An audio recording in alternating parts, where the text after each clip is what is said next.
Welcome back, ladies and gentlemen. I just want to announce that at this point, both Invert and Alk Battery are wrong on their predictions now. No jungle 2-0s difference. across Jungle the board. diff, man. But now it comes down to either myself or Dylan, whether it's going to be a 2-1 for Zeus or a 2-1 for CLG Academy. Now, one of the bigger things that we have to address on this this past game is there is a Yumi R5 that came in for the side of Zeus Gaming, and I think I really threw CLG Academy for a loop because Dylan, they really didn't do anything to punish this Ezreal Yumi in lane, and so it just got a free pass the scale. Yeah, one thing we were talking about in call is usually against Yumi, you want to try and, dive the Yumi with multiple waves stacked on top of each other. You want to try and force skirmishes where Yumi's put in an uncomfortable position. But like you said, I mean, outside of the early game shenanigans that kind of happen around the level 3, level 4 point, this Yumi was kind of just let free to scale. She was able to just sit on RPM in the mid game and just be an absolute nuisance to the side of CLG Academy, to the point where there just simply was not enough damage to actually kill, the Shen, the Hecarim, all of these champions that the Yumi was just able to sit and buff up. So honestly, a really smart pick, but you would think that CLG Academy would have a little bit more, cohesion and synergy to try and punish it. Yeah, one of the key things, the key weaknesses of Yumi is that, like you mentioned, it's really easy to dive the Yumi. And with Senna Tom Kench, you have a really strong bot level 1. Yeah. So it's actually really easy to potentially split the map against a Hecarim Ezreal Yumi and then try to get dive opportunities through that jungling style. That really was not exploited in this game, and so the Ezreal Yumi did get to free scale as a result of that. Often people like picking enchanters into the Tom Kench. You get a range advantage, you get to scale up for free. And we saw that in this game as well. So and we, like I mentioned before, from what I wanted to see out of Zeus Gaming, we got it right. We got Dark Wings Victor, pretty safe, comfortable pick for him. We got RBM Hecarim, which is one of the couple picks that we talked about. And they just played well to a specific win condition, which was, we're going to death ball you guys. We have Shen, we have Yumi, and we're just going to truck you with this RBM Hecarim with a little horse-cat combo, right? So, yeah, for me, just really exciting to see Zeus adaptation. They understood that they could play enchanters into Tom Kench, and they got RBM on a really comfortable jungle carry. Alk, it seems like you kind of wanted to chirp in on that. I was just gonna say we saw a little bit of where they were trying to punish this Ezreal Yumi, where they go for the level 2, where we're seeing Hook step up, auto attack, make sure they're trying to put some pressure onto this, but they just didn't continue it. And then the result of that actually is we see them get double killed.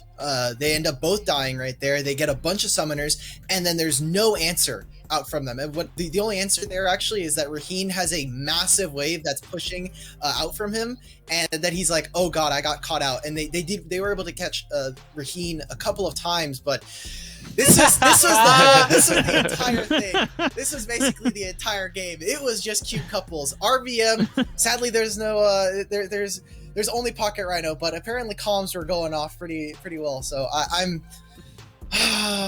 love Yumi. I would have thought that we were waiting for Revival because Plux is obviously a huge Yumi player, but we're getting spoiled here in the Siffer series. With Shen, maybe three's a crowd in this one. He was definitely third wheeling. Alarm was the honorary third wheel in the couple rampage as they just ran through fights. And that was the other thing too, right? As neither the Ezreal and the Yumi were punished, and the Hecarim wasn't punished because Griffin opted into taking a Skarner. Yep. And so Skarner doesn't really offer the same type of invading, dueling power that an Olaf does early on. So that they just kind of handshook the farming phase. And yes, Griffin has the potential to make powerful picks thanks to the Impale. But anytime that we saw the Impale, it didn't really net them anything. And so the times that he was able to look for some, QSSs had been picked up as the second items for a majority of the teammates on Zeus Gaming. And so we got to the point where by the time they're fighting for Soul Point,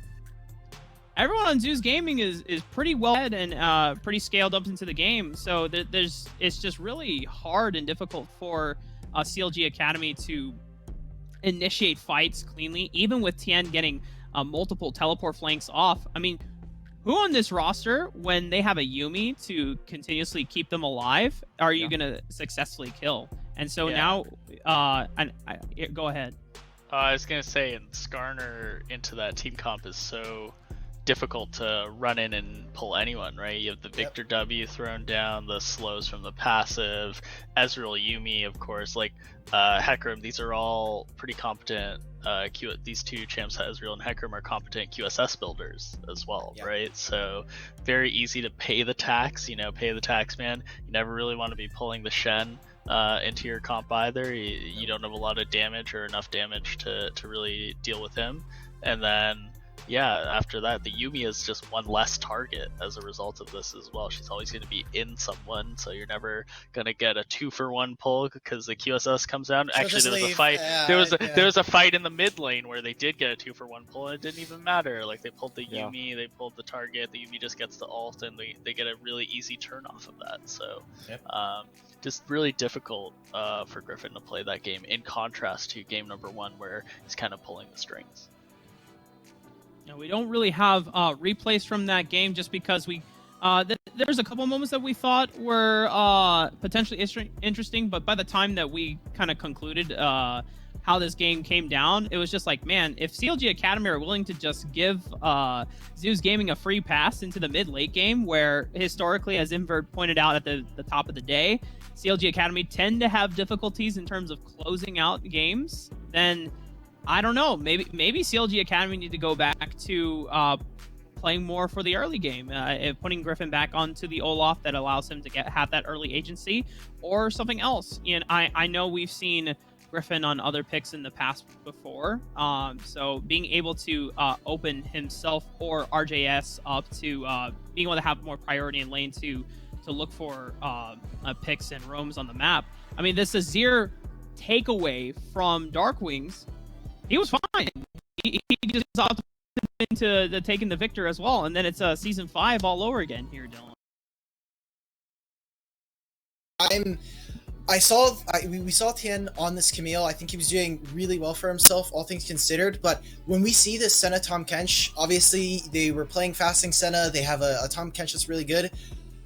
By the time we got to see Tahm Kench use ultimate, it was already way too late. We saw that 1v3 versus Alorum where he just ends up living, and at that point, what does CLG do to get back into this game? Their split push is not going fantastically, as Alorum is just slowly trying to hold him off. He's losing the push, but on the other side, Zoo are getting so much on the back end of that, and we're seeing it time and time again where Dian, I think, is getting a really nice hold of the matchup versus Alorum, but the rest of his team is like falling apart either or somewhere across the map.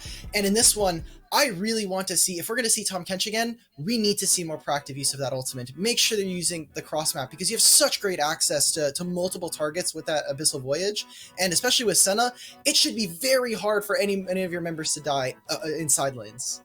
Yeah, the main counter to those death comps as well is they had a really good side lane condition where Camille with Senna Tahm Kench can just push out all the way as far as she can, and then someone eventually has to answer. She comes down, generates a numbers advantage through that, and they didn't do a good job of addressing that. It's that they just, we mashed the army figurines together, and then eventually a victor came out. So it's the Rock'em Sock'em robots. They're just like hitting each other eventually, and someone pops up. Well, now, gentlemen, as we are looking towards this final game, match point for both Zeus Gaming and CLG Academy, I want to go down the line, starting with Invert, and then to Dylan, and then to Alec Battery. Just kind of last thoughts as we look into what are kind of the adaptations in draft that you want to see, for Invert here, predicting CLG Academy to win. What do you need to see from the Academy? Yeah. I mean, for me, I don't think, as much as it is like a 1-1 series, I don't think CLG are actually like playing better than Zeus. So I'm not really comfortable with my I'll stick to my prediction, but I'm not too comfortable with how the series is playing out for them. I mean, I just need them I think the Azir was a good understanding of like, hey, our condition is we're gonna be good early game no matter what, so let's try and get some scaling in there. I think that idea is sound, but they just need to adapt to the flow of the series, which seems to be going more towards team fighting and being grouped up in these 5v5 situations. They know that Zeus Gaming is a little sloppy with that, a little irresponsible with their face checking and the way they control space. So just utilizing that idea and understanding the flow of the series and just being like, okay, let's index into team fighting. We know we're better laners than these guys. We've shown it the past 2 games, and then figure it out from there.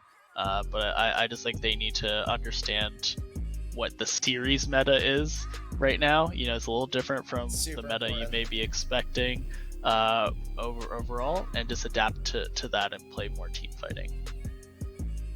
Yeah, I think for me, I want to see more priority. So CLG has taken the blue side. We did get confirmation for that in this third game.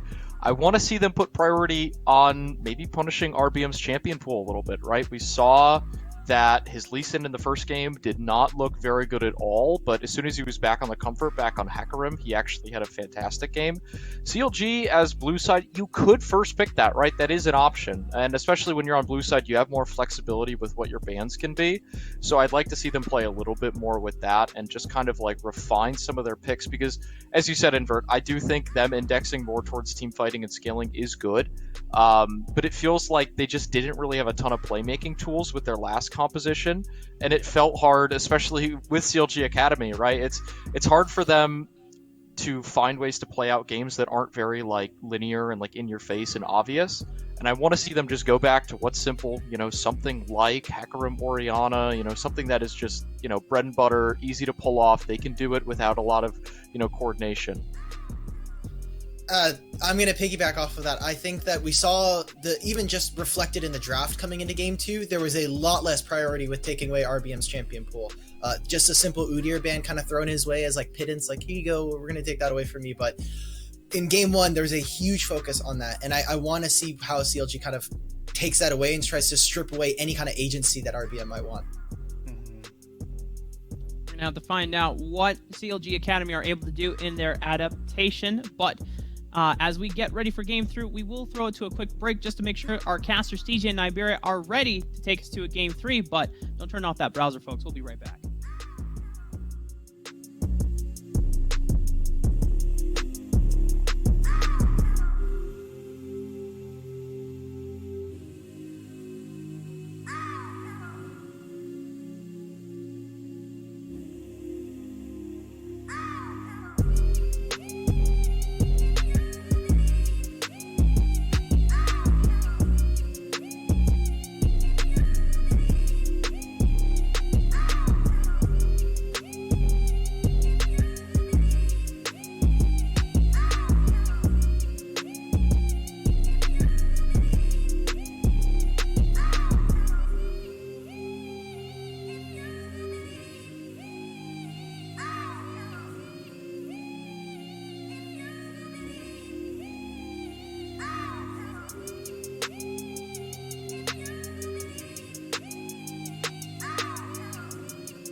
Welcome back. If you missed everything so far, let me break it down for you. We might be about to watch the first Academy team get knocked down to the lower bracket by an amateur team. You won't want to miss it. Is Zeus Gaming are successfully at Game 3 and looking real good against CLG Academy. Honestly, TJ, this feels like it should have been a 2-0. Because game number 1 really was just one misstep by Zeus Gaming as they were pushing for the Nexus. I mean, the game. Let me clarify for anyone who wasn't here there. This feels like it should have been a 2-0 for Zeus Gaming. The team not named CLG, the team named after the cat that one of their players owns. That's the team that you're saying should have just 2-0'd CLG Academy. With the logo future of a roll NA of toilet is right paper here. With cat ears, by the way. Yeah. That's their logo. Right. You won't want to miss it. Welcome to Game 3. It is the draft screen. My name's TJ, joined by Matt and Iberia Daniel. You get all 3 names. Oh, I'm fancy.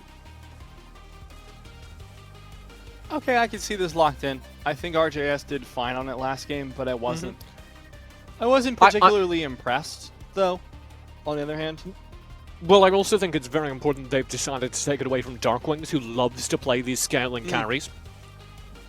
Ban-wise, most notable difference is that we now have an Olaf and a Hecarim on the ban list for CLG. They have decided that actually it's RBM who's like the hard carry here for Zeus, and they would not like to deal with that. I can understand it. I wouldn't want to have to deal with RBM either. I would love that lock-in, but it's not going to happen. I'm not going to keep my dreams up, TJ. I'm just going to wonder what they are going to pick in the jungle instead, because I think RBM has done well on champions like Lilia before as well, so we could potentially see that. That is really his only AP champion that we've seen him on. We do have a Victor already locked in there for Zeus in the mid lane. As at the very last moment, RBM will swap onto their mainstay. A Lee Sin that has looked real good across the entire Proving Grounds circuit so far, and especially here at UGP, where it took a 2-0 over Supernova yesterday. My concern, though, again, TJ, we look back to game number 1, we saw this Lee Sin. It was into Griffin, who just aggressively bullied RBM out of the game, and nearly RBM never recovered, and neither did Zeus Gaming. Ooh! I'm real excited, Matt! Okay. Let's go! Thresh down in the bot lane again for hooks is good. That's almost more exciting to me than the jungle pick. But yes, into a Lee Sin, I think this makes a lot of sense. I love seeing Rek'Sai. I love her as a jungler, mostly because she's one of the few that actually build Prowler's Claw and are somewhat meta-adjacent. So we finally get to see her. She plays really well as an assassin in the early stages of the game, but tends to struggle as the game gets longer unless she is ahead. Low health pool, low defense options, actually really no defense options other than an iframe, makes her a difficult pick, especially into a Galio. I think this also does paint a picture of this series. Meta-adjacent is a good way to frame it, because when you are this good, comfort picks get you a lot further than they do in the LCS. You still have room to focus in on what you think you play best on, and that's not necessarily, because some of these players don't have all day, every day a week, to just play what the meta picks are. So they are sometimes better on comfort picks than they are on what is explicitly meta. Honestly, I kind of prefer that, because I love seeing more unique picks, and I love being here in Amateur because we do get to see, hey, this is a pick that literally nobody else plays, but it looks like someone's pulling it out, and they are absolutely stomping with it. Those moments I feel like are lacking in LCS and the other Premier Leagues, just because there is so much of a rigid adherence to the meta. For good reason, don't get me wrong. No, but what you're saying, let me just translate from Matt, I don't want to get fired speak. What you're saying is everyone who's pro plays this game the boring way. Down here in NA Amateur, we have fun with it. Yeah, Let's pretty talk much, about actually. the Galio as it comes through here. Kai'Sa to follow up. This is a hard engage comp so far. You can see Lisa and Kai'Sa getting real aggressive, then the Galio follows through on top. You do need another front liner for this composition because the Galio isn't going to be building tanky enough, especially in the hands of Darklings, to be an explicit front line. That is why, fun fact, both Poppy and Zion are banned down again. So sad, TJ. You built up this Poppy support, and Wait, I haven't is this gotten to see Galio it support? this This has to be entire Galio time. support. Ooh, I'm Tien gets sorry. Gnar. Yeah, I spaced out, but this is Galio support and Malphite top, with Alorum taking the Malphite into the top side and the Victor going mid. Matt, having trouble here. I can tell. don't Anyway, worry. CLG, you're right. Tien on Gnar is real exciting. Also, Kalista on Katsuri. This is one of the picks that they really stood out on in the OPL. I think, obviously, Kalista Thresh is real good. I'm delighted by what we've gotten here in a Game 3. Yeah, I think these are comfort situations for both teams. CLG, I saw a really good game from them where they had this aggressive bot lane with the Kalista, rotated into a ton of dragons early, and then just like they did, just like Zeus Gaming did last game, rather, transitioned into a soul to a quick game end. On the side of Zeus Gaming, you have Alorum on a tank, you have Raheen on a carry, you have Rhino on an engaged support. That's really all you need for a Zeus Gaming victory. So I am looking forward to seeing both of these teams, especially seeing Tian's Gnar coming out again. He is an absolute beast on this champ. Yeah, I think that's where we have to frame this discussion through the top lane. Alorum versus Tian was what we came into this series ready to talk about, and it may very well be what decides this game 3. Tian is finally on a teamfight playmaking champion like he excels on, and behind him, or against him rather, it will be Gnar, or it will be Malphite on Alorum doing exactly the same thing. Matt, one of the reasons I'm struggling is because I was also sitting on and trying to monitor the results on my other screen here. I would like to inform people that on the opposite stream, on the slash Upsurge esports stream, we did get Solafita 2-0ing C9 Amateur. And of course, the ongoing series there is No Org versus Maraville. If you stick around here after this game, we are going to kick things off with TSM Academy versus Winthrop. So, bangers all round. Yeah. Well, I mean, before we get into that, TJ, that's great and all. That's talking about other games. Let's talk about this game. Well, what I said, because people, you know, they're going to watch this game. It's going to be great, right? Okay, Game 3. right. With you so and then far. at the end of it, they might be like, well, there's nothing that can live up to that.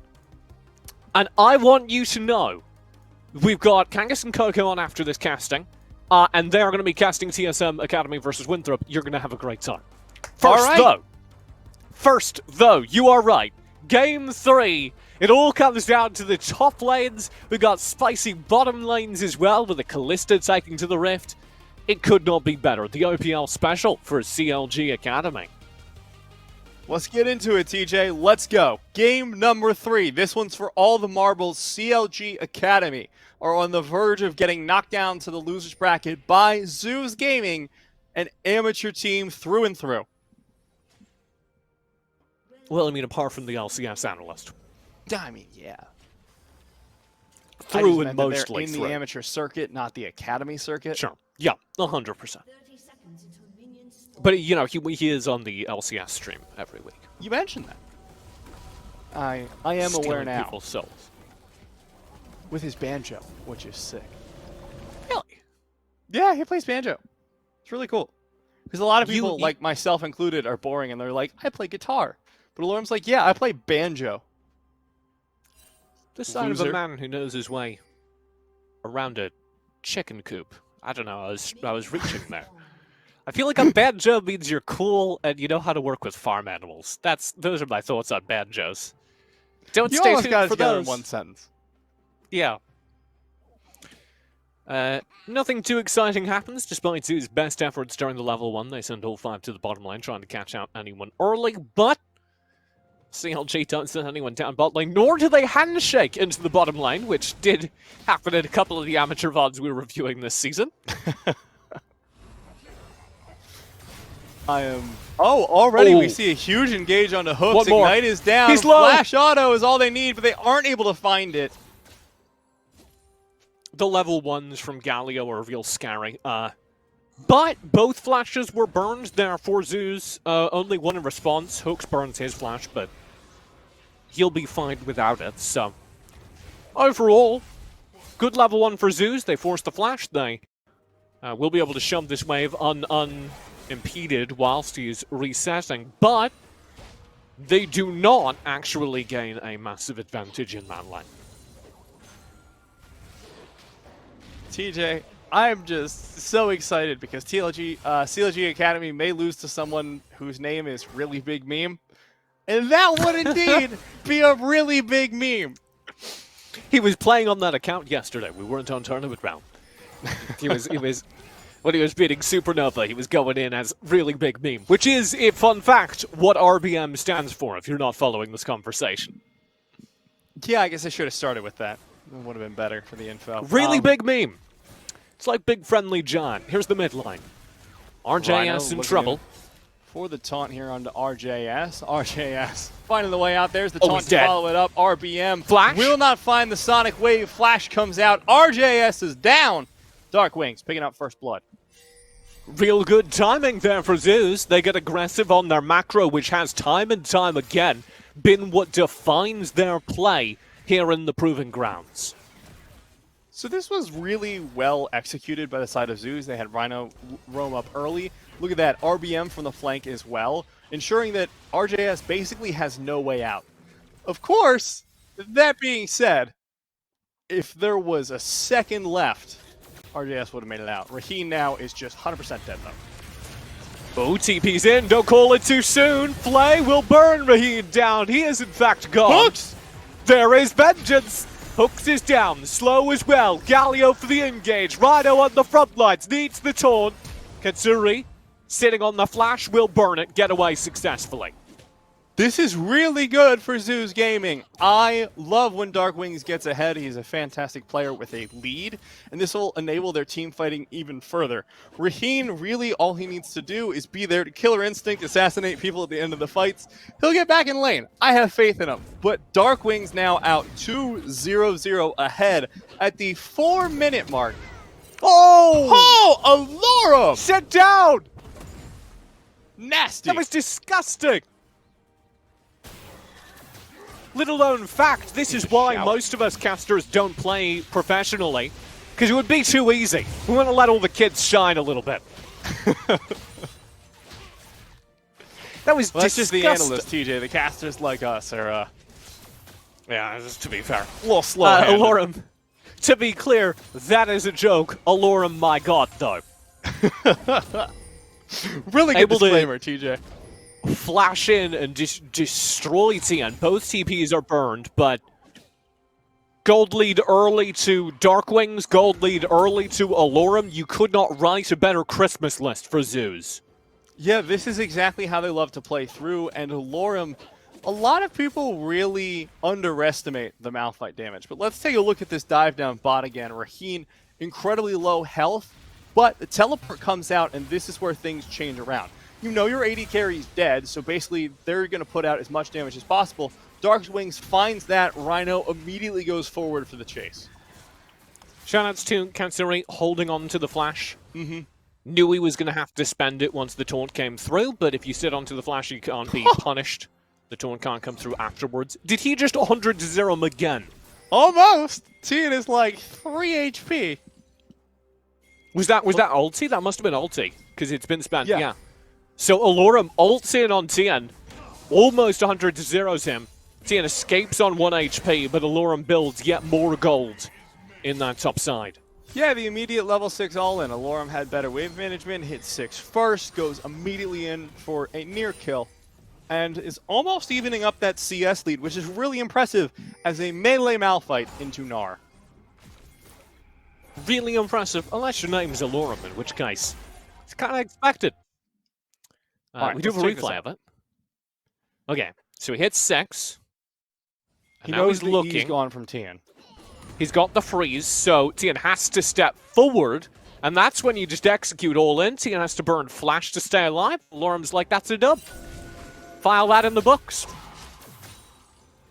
Yeah, and from here, Alorum, though, no TP available, so wasn't going to be able to make a bot play, which is usually why you're going to burn that up there, otherwise would have saved it. So, really good heads-up play from him. Unfortunately, lane's still not going great. Ooh. Good engage there onto hooks. RPM in the Burning. area won't be needed in the meantime. There it is! The Q recast, 2 kills picked up. Katsuri the second to full Raheen. Really coming through with the damage here behind Rhino's ever exquisite engage. And this is looking like a blowout for Zeus in Game 3. Yeah, TJ, I'm calling it right here. As long as they stay away from blue side Raptors, I think Zeus Gaming take this one home. As long as they stay away from that one bush. They'll be safe. Or maybe just carry an extra control ward. I don't know what the solution is. Just don't let that happen again. You'll be golden. Ocean Drake picked up by Zeus Gaming. First of the game in their pocket. CLG, ever famous for their early game objective domination, don't have anything of the sort here. As Zeus are able not only to get a kill lead across the map during the early game, but also to get a kill lead onto every single lane during the early game and take the first trade. CLG with a decent response, though. Go in, take away that blue buff. You know that RBM, happy with the plays he just made across the map, has to back. So Griffin going to be able to counter jungle a little bit, get a little bit of gold, a little bit of experience, and more importantly, steal it away from RBM. Hooks, formerly known as Auto, a player on that 100 Thieves Next lineup, doing a really good job there, roaming aggressively to support that invade. He's one of the real quiet stars of this roster. I think he's been outshone in the support 1v1 by Rhino this series, though, who has had a star-making performance across all 3 games. And we saw this before. You and I, the last time we cast Rhino, were seeing sparks of brilliance there. And of course, Rhino went on Twitter afterwards and was like, guys, that wasn't my best series. And, you know, at first I was like, I don't know about not your best series. You played really great. I see now why Rhino said that. I see now what the actual ceiling for Rhino is, and I get it. I don't agree, but I get it. It's one of those Venetian ceilings, man. Real high, lots of mosaic art on it. Could put some of that on my back wall. Rhino's skill ceiling is a wonder of this world. RBM hooked here, full engage. Oh, flashes over the Emperor's Divide. Will still be chased down. RBM's gonna die. Griffin gets the kill, but Alorum gets away. Real close, forces the flash out of Griffin at the very least. RBM flash too, but you gotta take what you can What's Rhino get. up to? Chilling. Literally, what is that just warding? He was just ready for the flank. It's a setup for this regardless, because they know there's a full top side. Oh, Killer Instinct is available. Will be bespec. That wasn't synced up at all. Hero's entrance? No. But here's Dark Wings. Goodbye, Katsuri. Fate's Call.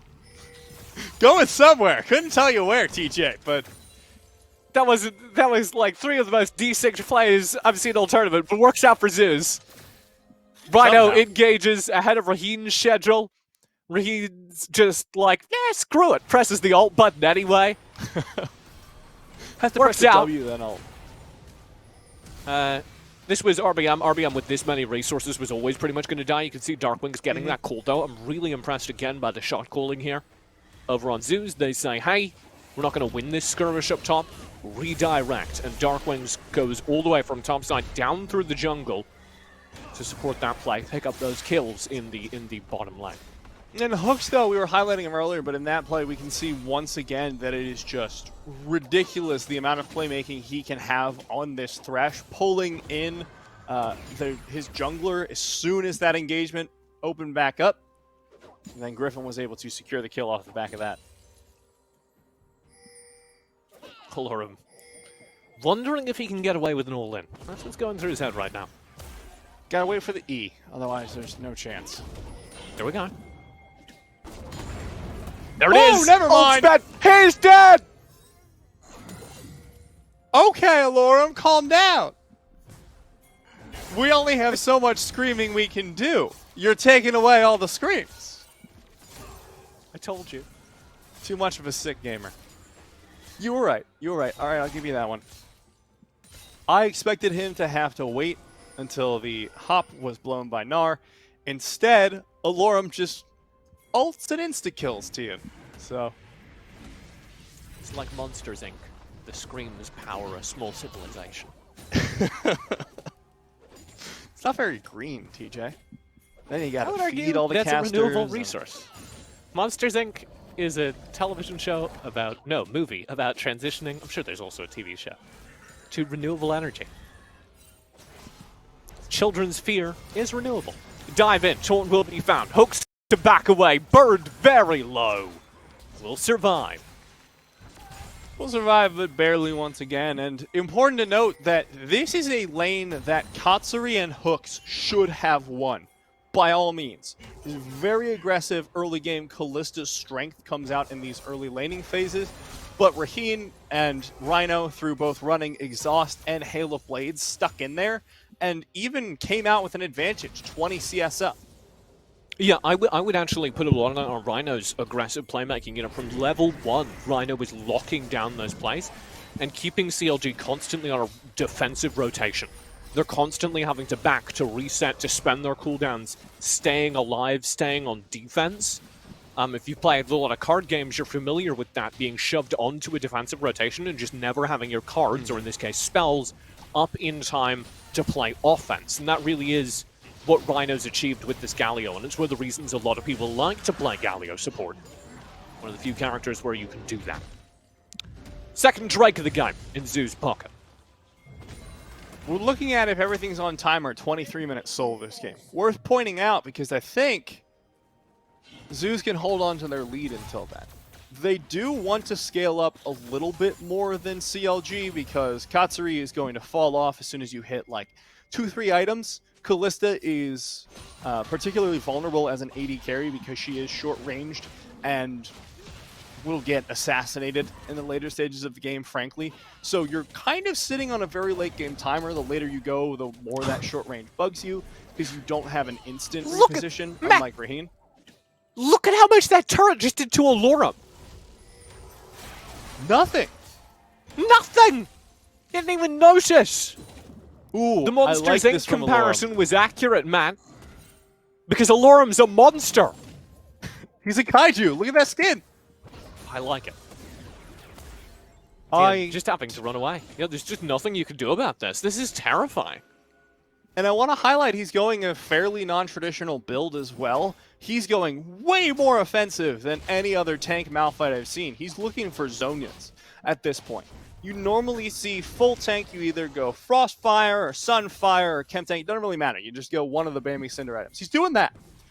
But from there, you usually go full tank. The interesting thing for me is that Lorum is going Zonias, which allows you to make a lot more offensive dives. You can dive into the backline, immediately go golden, and no longer worry. Turret just fall down bottom. No engage will follow. One of the benefits of rushing Seeker's Arm Guard, of course, is he's just activating his passive, getting more defense stats whilst laning here. So, Allurum benefiting from that before we even start talking. Oh, he's too far forward. Little bit, gets stunned up there, may have to blow the ult in defense, or just be fine. To be clear, I meant Tian. I expected Allurum's ult on that. Tian ulted first. It's the Yeah. old Star Wars debate. Oh, There it is. my god. What a good flash! It won't save him though. Underneath the tier 2. Yes, it will! It will! Barely! Allurum just doesn't want to chase behind 2 turrets. I think he would have gotten the kill, but Griffin may have punished, so makes sense. Yeah, I think it was an estimation of, hey, Griffin's probably around here. I should get out. Just to be safe, because this is really Zoo's game. They are playing the scaling composition here of the two, and they're ahead by 3k gold at the 16-minute mark. You just gotta live. What is this? Killer Instinct. Okay. Heroic entrance behind it. Raheen will survive the turret shots and get away. Little over-aggressive, doesn't have enough damage just yet, especially without the Collector to finish off that kill. Thought the Gale Force was going to do a little bit more, and that damage calculation nearly lost Raheen their life. What's up? Look at the top lane gold lead. Huh. That's pretty big, like 1,500. That's the entire Seeker's Arm Guard. He just straight built Zonius. I love you, Allurum. Allurum taking names.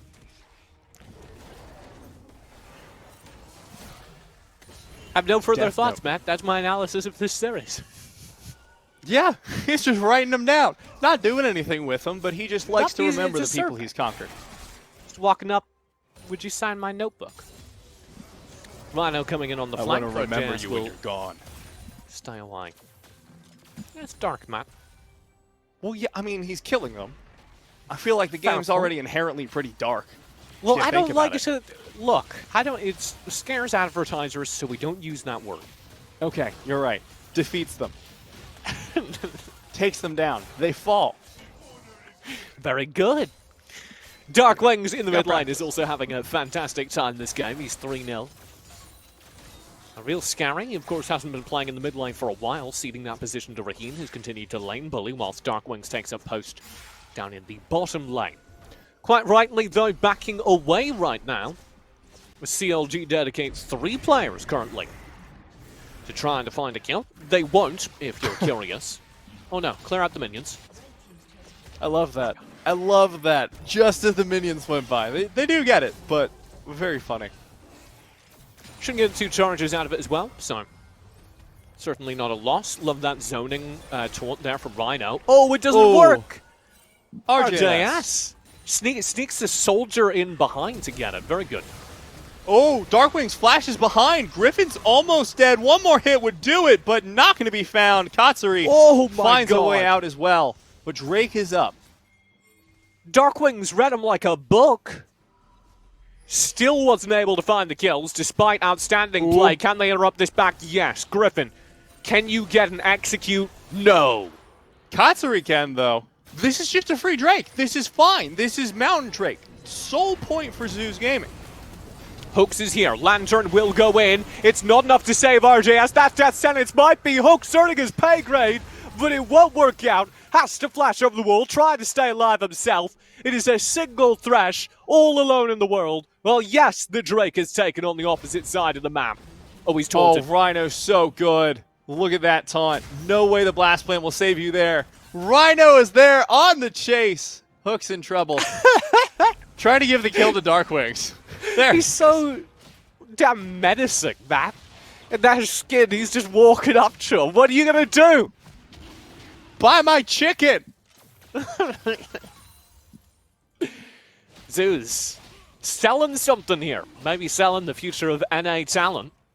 As I think it's important for viewers who maybe didn't follow the entire Proving Grounds circuit to know, Zeus are not currently the top team here in the Proving Grounds.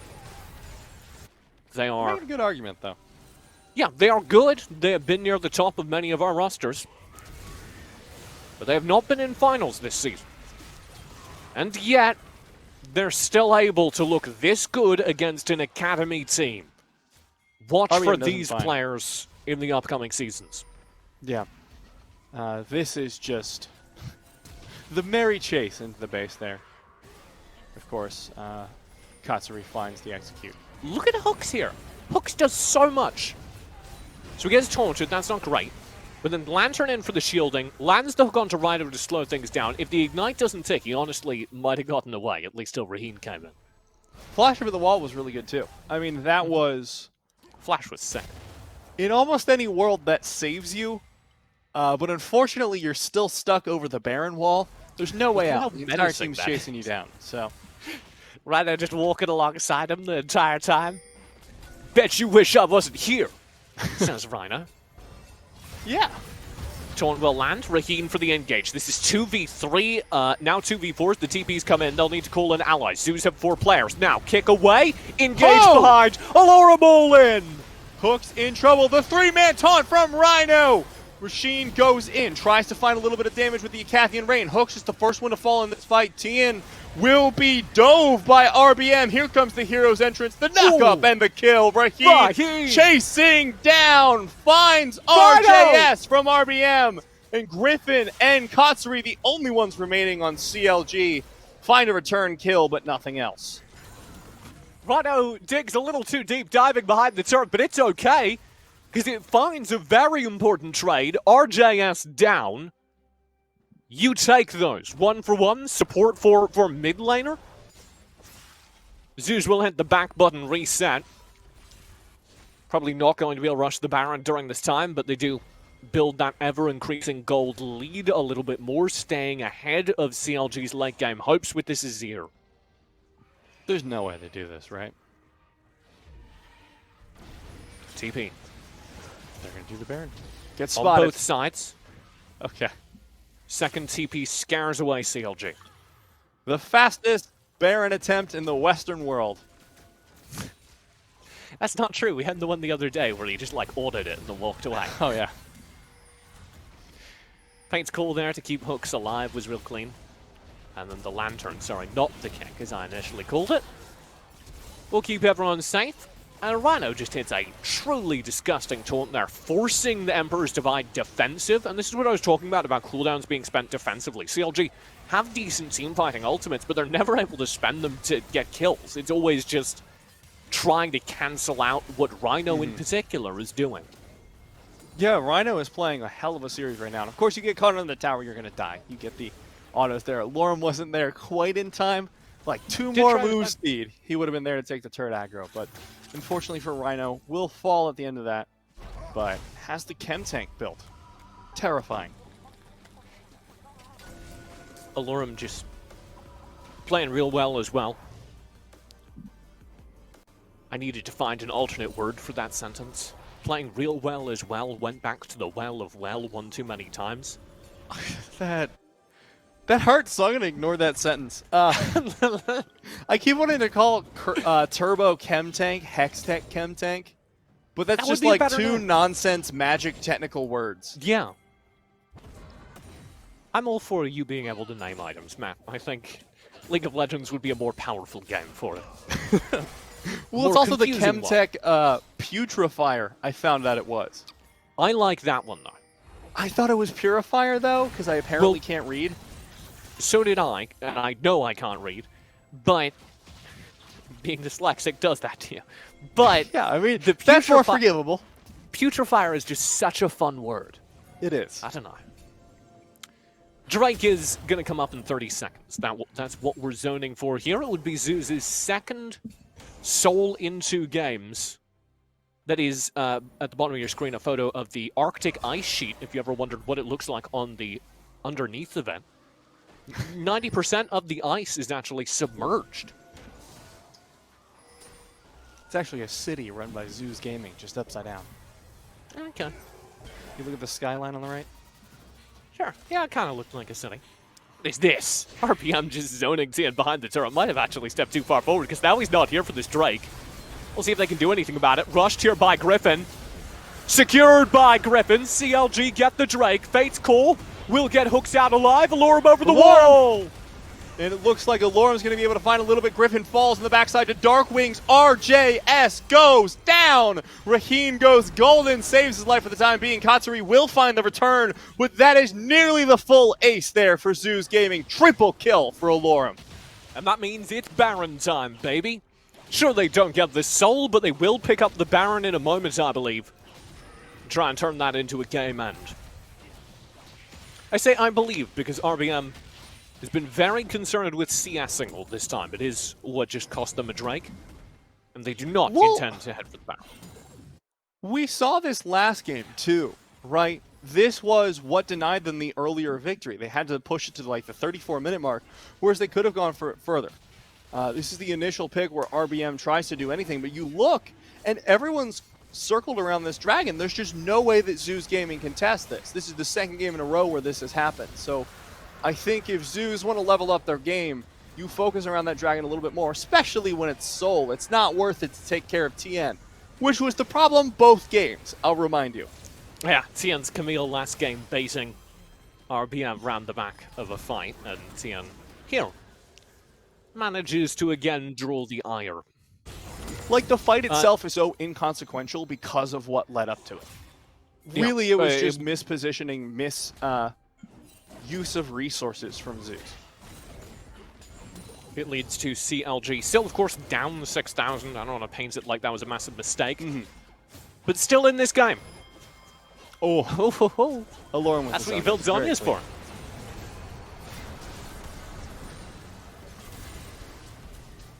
for. Okay.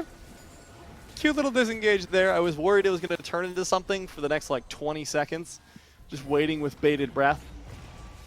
I thought it was a good experience. We just let it happen. Just let him vibe. This is the funniest thing I've ever seen. They put up the turret so that they try and force the turret trade, and then Zeus just go behind them and cut the wave. I love it. I'm going to counterspell your counterspell.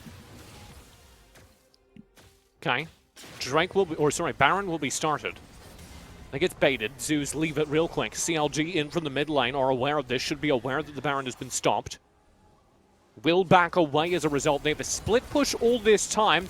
Tien on the opposite side of the map. Turret will fall. They have nowhere to hide.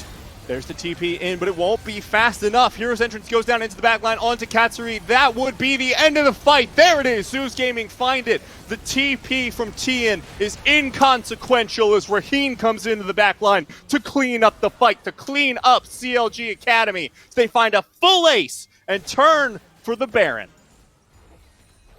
With 40 seconds on the death timers, there is nothing CLG can do.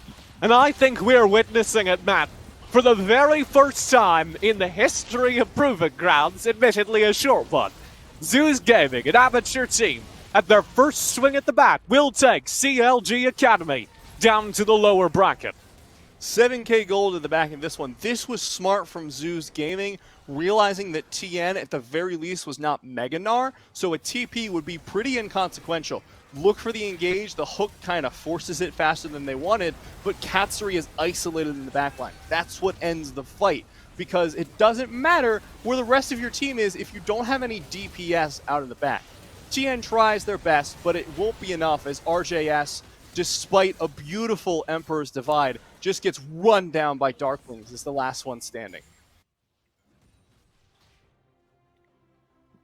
Zeus shoving through the bottom lane, setting up for this Drake Soul again. If they last that long, we'll try to get the Baron in a good position that they can get the Soul and then just end the game.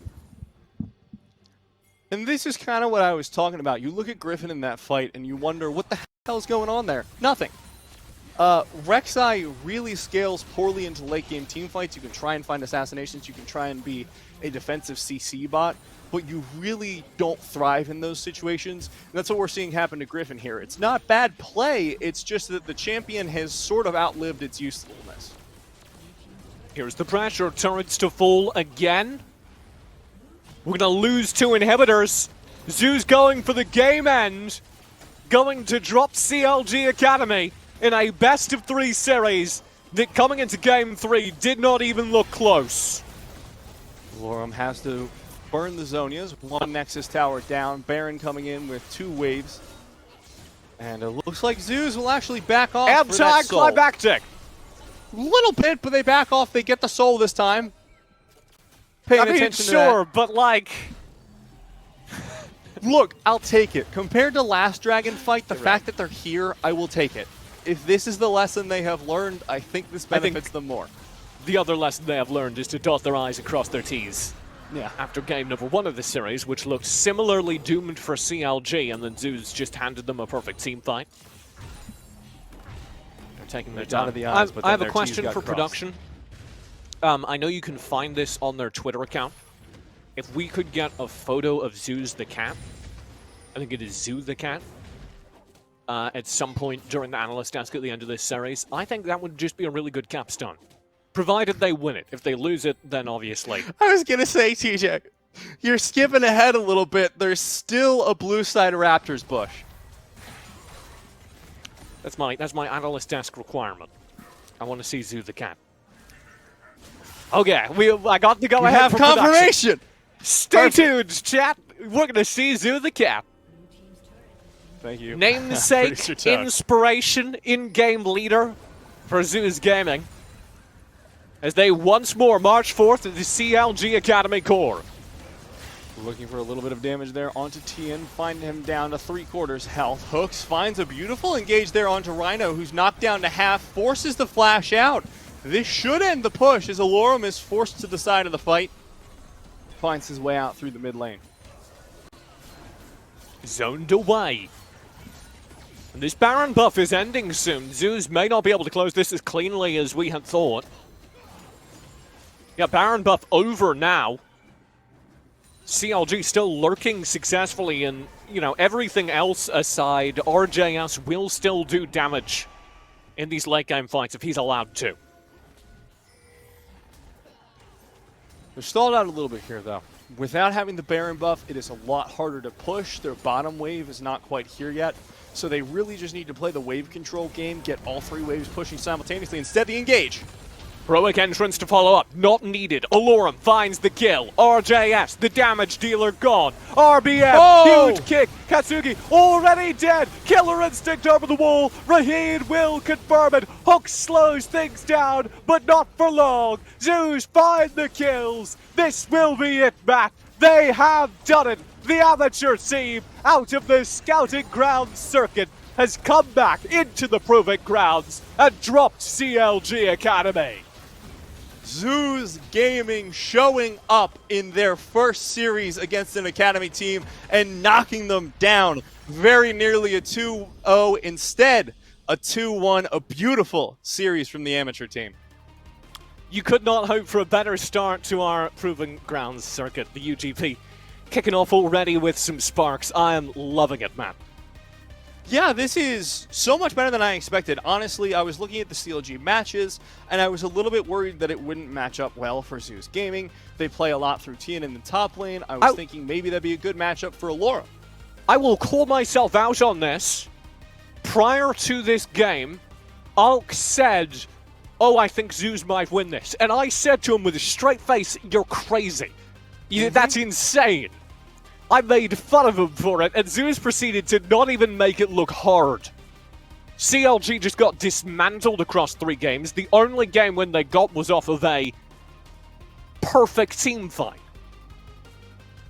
And I think that speaks to the strength of Zeus Gaming. You know, we tend to think of these academy and amateur teams as separated by this massive gulf, right? But that is definitely not the case. We saw over the course of Challengers Uprising with the first academy team entering into a competition with the amateur teams that is definitely not the case. But even seeing CLG fall victim to Zeus Gaming is so incredible for the strength, the perceived strength of the amateur teams.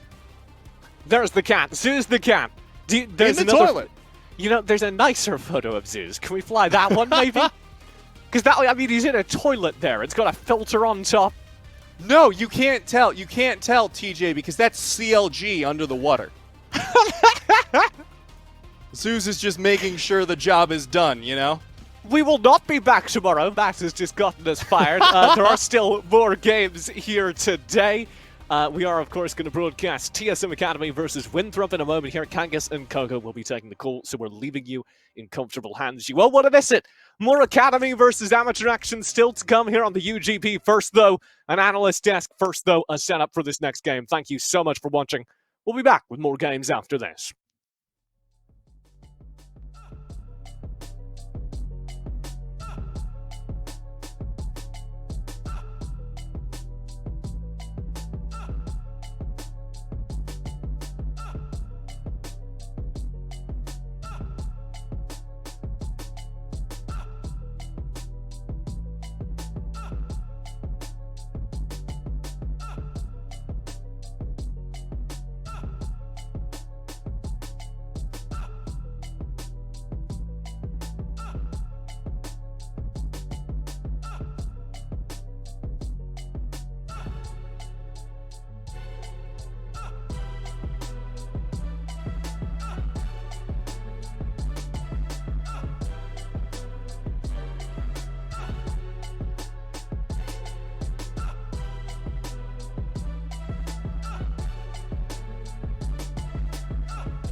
Welcome back, ladies and gentlemen. I'm gonna say it once.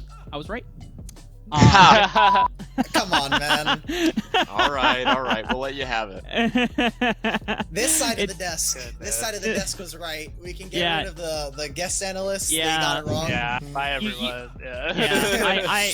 Alka, you had a little too much faith in Zeus being able to clean sweep them. You had the 2-0, but you know. Technically, I have the 2-0 if we forget game 1, so I'll take that. We just forget it. We just forget game 1. But all jokes aside here, what Zeus Gaming did incredibly well was being able to kind of bounce back from a composition from CLG that was designed to really snowball through the bottom half of the map here, Dylan.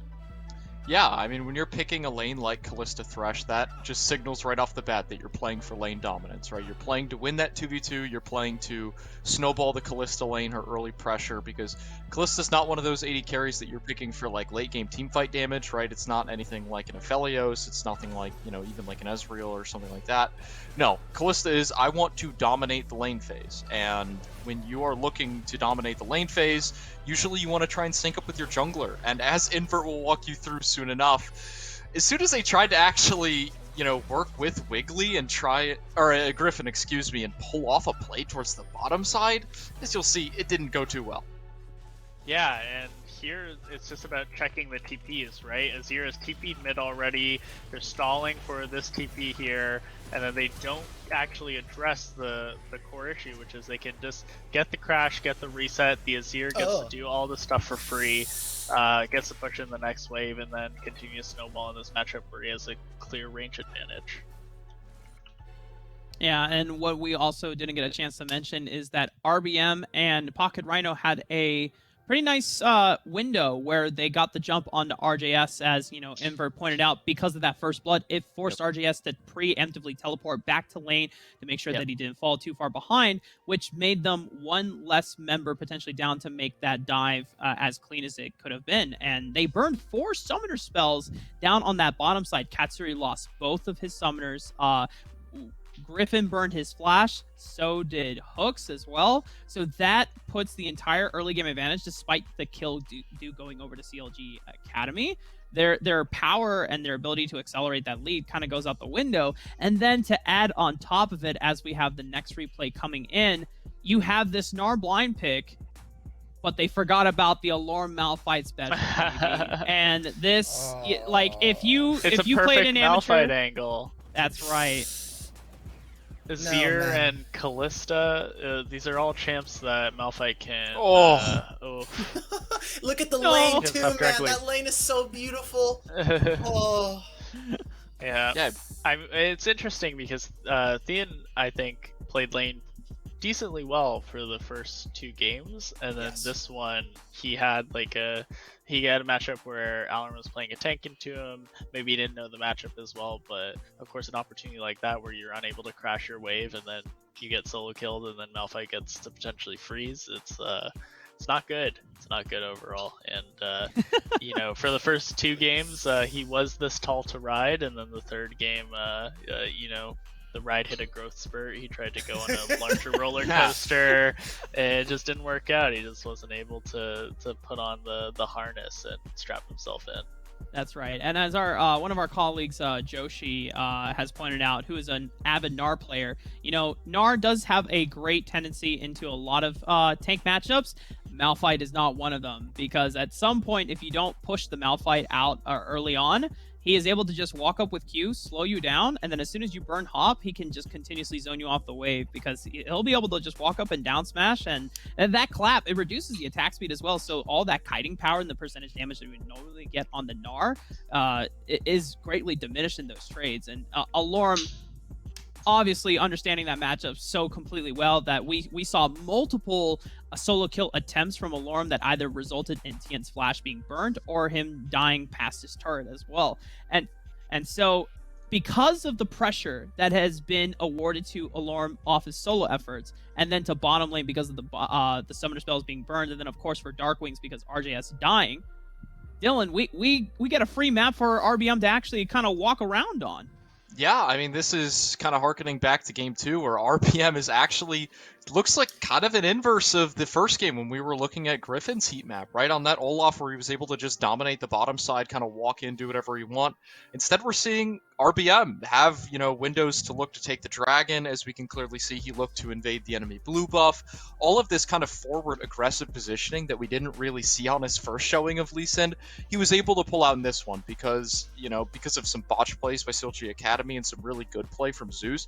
He was able to actually have winning lanes that had pressure, right? The Victor was able to exert pressure into Azir.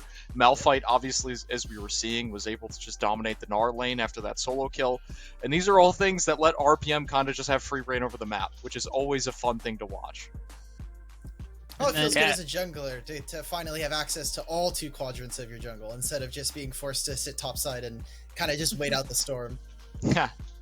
And I know that as another heat map that we got a chance to witness was Rhino, who, because of the bottom lane's early power being pretty much stifled by the botched dive within the first few minutes, Pocket Rhino has a lot more freedom to be able to walk around and establish vision in the bottom half of the jungle here in Invert. Wow. Yeah, just in the red quadrant completely, right? Like, even if you notice the hovering into Dragon, that's one thing, but that dot bush, control of dot bush, allowing his mid to roam after pushing out or be involved in the kill so that he gets this upgrade faster. I mean, clearly you can see that this Callista Thresh lane that was meant to get priority after the botch dive, you see that huge red on the side of their bot tier 1 turret because they weren't able to get priority after that fact. And I think that win condition, once it was gone from CLG and then the Gnar gets solo killed on the top side, CLG was unable to rely on the lane dominance and the skilled laners that they had to get themselves into a situation where, yeah, maybe they can make a few mid-game mistakes, but they can still come out with victory. So that didn't happen this time. They actually lost their lanes, they lost their advantages, and they couldn't even get into a situation where they had the opportunity to fix their mid-game. So yeah, and once your early win con is kind of out the door, your only way back into the game is this late game insurance policy into RGS. But the fact that he was set somewhat behind off of that first blood gank, Darkwings is just scaling right along beside him, which, you know, for the rest of Zeus Gaming, they're comfortable taking that handshake. And so once it finally got to towards that mid game around the 20.5-minute mark, we had seen a few fights around the dragon, but they all kind of ended in the same, which was in Zeus' favor. And one of the biggest differences that Zeus had over the side of CLG Academy, as you'll see in this next replay, is you've got a Lorem on Malphite.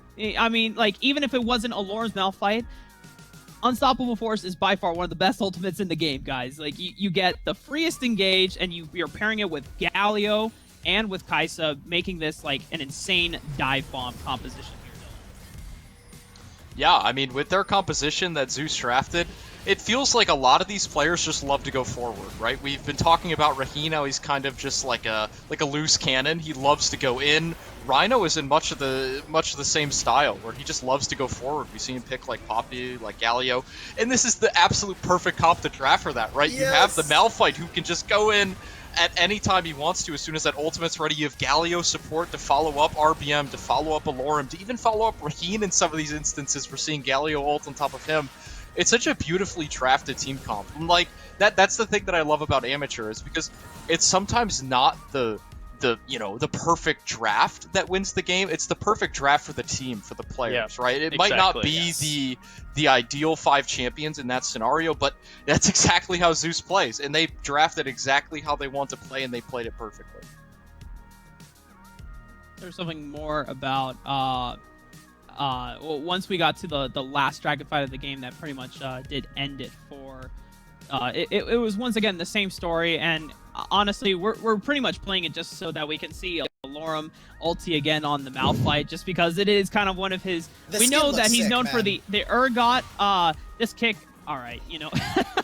Look, come Stride on. breaker RBM made him dizzy. Yeah. Exactly. Look, RBM had a rough game on Lee Sin game 1, so he said, guys, let me have another one. I promise I'll make it up to you guys. We'll solve it up. But this is just fantastic. We get to watch the great Malphite yet again. There's not much I could say. At this point, there was a huge gold. The gold lead absolutely exploded. The only reason CLG were even keeping even, or at least keeping it within 3,000, was because some of the farming duties of Zeus Gaming were kind of dropped, so creeps were kind of keeping them at least somewhat next to their opponents, but after that it just kind of completely melted away, and the game for CLG completely ran away from them. Yeah, once those two pushing side lanes just lose their advantage completely, I mean, the game is just out of their hands. They have to rely on the mistakes of Zeus in order to do anything at all. So, pretty disappointing showing by them, but they still have the losers bracket to clean up their stuff and to make sure that moving forward they get their chance in Proving Grounds. Yeah, and as we're looking towards the bracket, actually, for Zeus Gaming, they will be playing the winner of No Org and Maryville University, which started their first game over on twitch.tv/Upsurge Esports. We'll have to see and check in how that series goes, as a lot of us are predicting No Org, as they are currently the kind of the number one seed from Amateur, respectively. They have won Challengers Uprising, they won Big League as well. But Maryville University, in their own right, can be a potential dark horse that run it. We'll have to see how it goes. But either way, CLG Academy having to face the loser. If they lost against Zeus Gaming today, they have a lot to clean up by tomorrow if they want to make it out alive in that lower elimination bracket here at Alk Battery.